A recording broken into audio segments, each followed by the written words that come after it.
I'm the only one who can handle your kind of power. Together, we'll be unstoppable!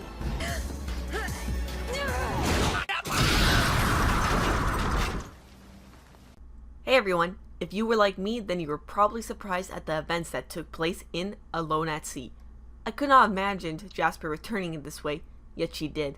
And because of this, we got to see how Jasper has been feeling ever since she has unfused. This was something that was missing in the Malachite conversation, as we have only been getting Lapis's feelings about this topic. And as we saw Jasper, she insists that she has changed.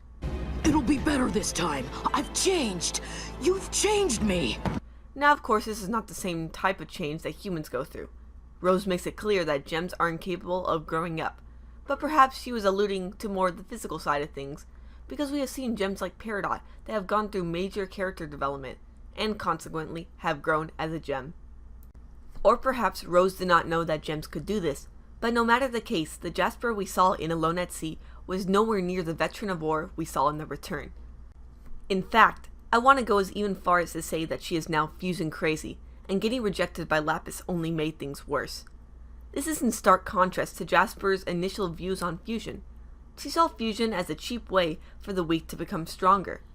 But this was because she had never experienced fusion, and was reluctant to do so until she was in a vulnerable state and wanted to find a way to beat the crystal gems. She had never seen herself as weak before, which opened her up to trying new things. And even though Jasper did fuse, the resulting fusion was far from what we had seen in most other instances in the show. Malachite was somewhat of a monster, and was nowhere near the healthy relationship we see with Ruby and Sapphire when they fuse into Garnet. Nonetheless, Jasper and Lapis stay fused for a long amount of time, and they both learned in their own way to like the fusion for what it gave them. While Lapis was able to take all her frustrations out on Jasper, Jasper seemed okay with this because she felt that she was stronger.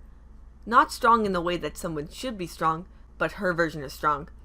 As we know, this version of strong means having a lot of power, looking intimidating, and even being able to fly. The only reason she wanted to be with Lapis again was for this type of power, and she hoped that Lapis felt the same way. It was pretty crazy to see Jasper get on her knees and beg Lapis to fuse, showing just how much she wants to have those experiences once again. Like I said before, the Jasper we first met would never show this type of weakness to anybody.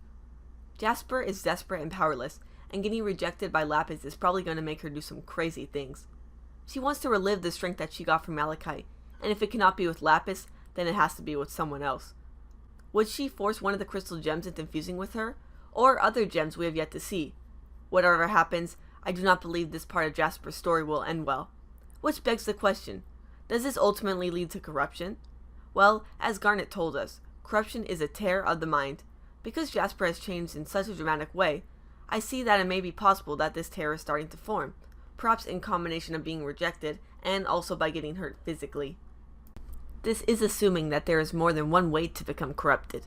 Now, trying to fuse with whoever is willing will only drive her further into madness, and with that I see parallels to how Garnet describes corruption.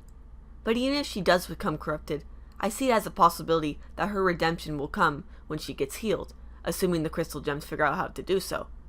Once she is healed, she will no longer be alone, and she will have Steven with her to ask her how she feels and to understand all that she has been through. This is something that Lapis had after defusing, but Jasper did not.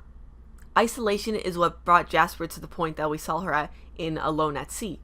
Jasper was alone, and with this she had nobody to talk to tell her what she was doing is not right. That episode was about Jasper after Malachite, just as much as it was for Lapis. I wonder how it would have been if things went differently than they did at the end of Super Watermelon Island. However, the way that Jasper treated Lapis prior to fusing probably would have made her unworthy of getting treated in the way that would lead to a quick redemption. Although if she has changed once with her views on fusion, then it should be possible for her to eventually change her thoughts about the crystal gems. After Alone at Sea, I am definitely more interested in Jasper as a character.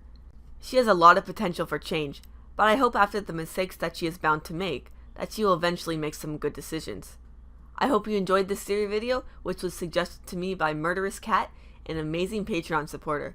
If you would like a shout out, some stickers, and the ability to suggest a video to me, then you'll have to support me on the highest tier like they did.